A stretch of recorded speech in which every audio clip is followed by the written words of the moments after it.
Praise the Lord. Psalm 44 এটি ৰাজবিবাহৰ গীত। তোমাৰ সৌন্দৰ্যৰ বাবে তোমাৰ প্ৰতি ৰজা আকৃষ্ট হ'ব।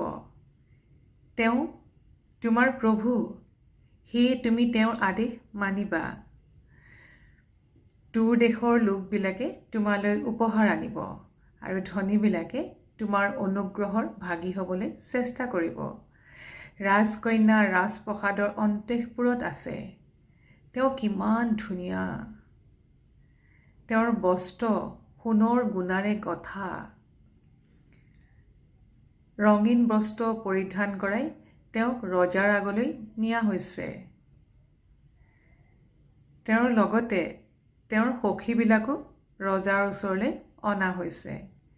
আনন্দ আৰু উল্লাসেৰে তেওঁলোক আহি ৰাজপ্ৰসাদত প্ৰৱেশ কৰিছে।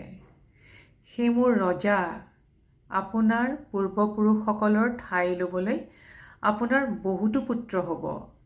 আপুনি তেওঁলোকক গোটেই পৃথিৱীৰ ওপৰত শাসনকৰ্তা পাতিব।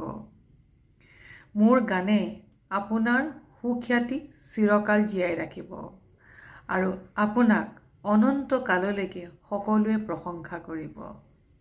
আমিন। Thank you, Jesus. Thank you, Holy Spirit of God. Thank you.